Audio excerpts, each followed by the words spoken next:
ओम शांति। 30 मार्च 2025। आज की मुरली का सार। अव्यक्त बाप दादा रिवाइज कोर्स 30/11/2004। बाबा कहते, अभी अपने चलन और चेहरे द्वारा ब्रह्मा बाप समान अव्यक्त रूप दिखाओ, साक्षात्कार मूर्त बनो।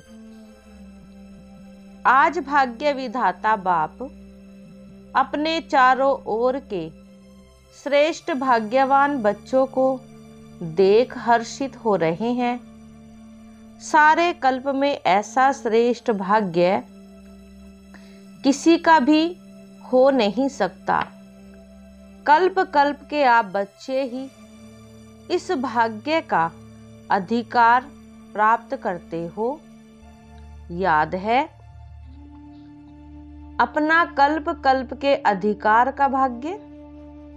ये भाग्य सर्वश्रेष्ठ भाग्य क्यों है? क्योंकि स्वयं भाग्य विधाता ने इस श्रेष्ठ भाग्य का दिव्य जन्म आप बच्चों को दिया है, जिसका जन्म ही भाग्य विधाता द्वारा है। उससे श्रेष्ठ भाग्य और हो ही नहीं सकता। अपने भाग्य का नशा स्मृति में रहता है। अपने भाग्य की लिस्ट निकालो तो कितनी बड़ी लिस्ट है। अप्राप्त कोई वस्तु नहीं। आप ब्राह्मणों के भाग्यवान जीवन में सबके मन में अपने भाग्य की लिस्ट स्मृति में आ गई।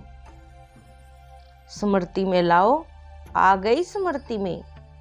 दिल क्या गीत गाती है? वह भाग्य विधाता और वह मेरा भाग्य।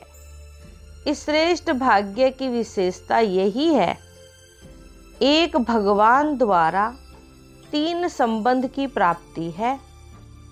एक द्वारा एक में 3 संबंध, जो जीवन में विशेष संबंध गाए हुए हैं। बाप, शिक्षक, सतगुरु। किसी को भी एक द्वारा 3 विशेष संबंध और प्राप्ति नहीं है। आप फलक से कहते हो हमारा बाप भी है, शिक्षक भी है, तो सतगुरु भी है। बाप द्वारा सर्व खजानों की खान प्राप्त है। खजानों की लिस्ट भी स्मृति में आई। स्मृति में लाओ क्या क्या खजाना बाप द्वारा मिल गया। मिल गया या मिलना है? क्या कहेंगे? बालक सो मालिक हैं ही। शिक्षक द्वारा शिक्षा से श्रेष्ठ पद की प्राप्ति हो गई। वैसे भी देखा जाए दुनिया में भी सबसे श्रेष्ठ पद राजपद गाया जाता है। तो आप तो डबल राजे बन गए हो। वर्तमान स्वराज्य अधिकारी और भविष्य में अनेक जन्म राज्य पद अधिकारी। पढ़ाई एक जन्म की, वो भी छोटा सा जन्म, और पद की प्राप्ति अनेक जन्म, और राज्य भी अखंड अटल निर्विघ्न राज्य। अभी भी स्वराज्य अधिकारी बेफिक्र बादशाह हो हैं। बेफिक्र बादशाह बने हो? जो बेफिक्र हैं वो हाथ उठाओ। बेफिक्र थोड़ा भी फिक्र नहीं है। देखना, जब कोई पपेट शो सामने आता है फिर फिक्र होता है। माया का पपेट शो सामने आता है या नहीं? फिर थोड़ा थोड़ा फिक्र होता है? नहीं होता। थोड़ा चिंतन चलता है या नहीं चलता?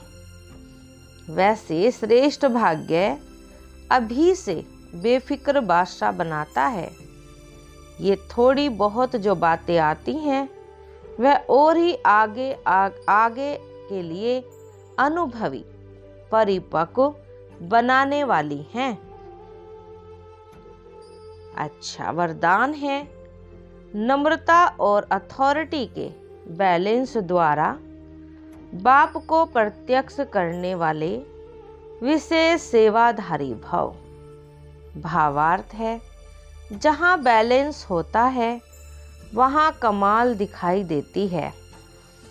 जब आप नम्रता और सत्यता की अथॉरिटी के बैलेंस से किसी को भी बाप का परिचय देंगे तो कमाल दिखाई देगी।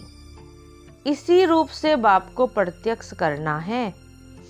आपके बोल स्पष्ट हों, उसमें स्नेह भी हो, नम्रता और मधुरता भी हो, तो महानता और सत्यता भी हो, तब प्रत्यक्षता होगी। बोलते हुए बीच बीच में अनुभव कराते जाओ, जिससे लगन में मगन मूर्त अनुभव हो। ऐसे स्वरूप से सेवा करने वाले ही विशेष सेवाधारी हैं। स्लोगन है, समय पर कोई भी साधन ना हो तो भी साधना में विघ्न ना पड़े। समय पर कोई भी साधन ना हो तो साधना में विघ्न ना पड़े। अच्छा, ओम शांति।